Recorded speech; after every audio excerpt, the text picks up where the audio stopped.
রিকশা ভাড়া দিয়ে আসছি লালকুটি থেকে, 2 ঘন্টা দাঁড়ায় রয়েছে আমার বাচ্চা রেখে।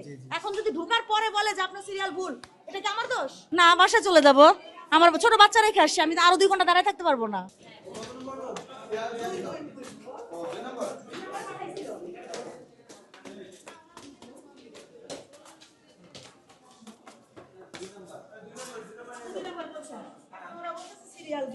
ওটা বুঝছেন, ওটা তো আমরা যে লিখেছে উনার ভুল, ওনার কি সমস্যা আছে? ওনার তো কোনো দোষ নেই। আমি তো বলছি যে সিরিয়ালটা লেখছে সে ভুল লেখছে। উনি কি আপনাকে নিরাপত্তার জন্য সহযোগিতা করছে? হ্যাঁ, সে আমারে বলে দিছে 2 নাম্বার রুম। হ্যাঁ, ওটা তো ওনার কোনো ভুল না, আপনি যে লিখেছে। আচ্ছা, এখন আমার কথা বুঝেন, সিরিয়াল যে ভুল এটা কি আমি জানি?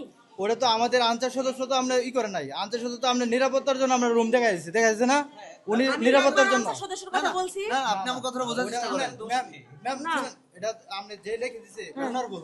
এখন এটা তার ওরে যে আমি কি করব এখন? ওনারা বলেন সিরিয়ালটাই করতে। হ্যাঁ, ঠিক করে দিতে তারপর আমি দেখতেছি এখানে কি অবস্থা।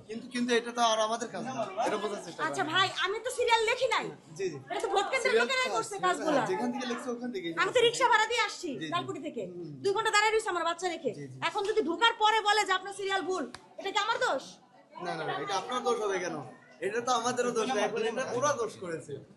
আমি আবার ওখান থেকে সিরিয়াল দিয়ে আনবো, আবার এখানে 2 ঘন্টা দাঁড়ায় থাকবো, আমার বাচ্চা কে দেখবে? হ্যাঁ, এটা তো একটা fact।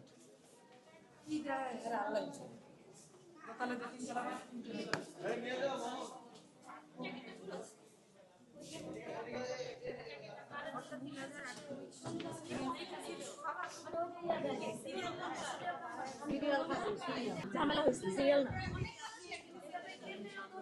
একটু জানতে চাই, সমস্যার সমাধান হয়েছে? না না, হয় নাই, ওই যে ভিতরে গেছে। হবে? আমি কিভাবে বলবো? ওরা বলতে পারবে। দিবেন না? না, বাসা চলে যাবো, আমার ছোট বাচ্চা রেখে আসছি, আমি আরো 2 ঘন্টা দাঁড়ায় থাকতে পারবো না।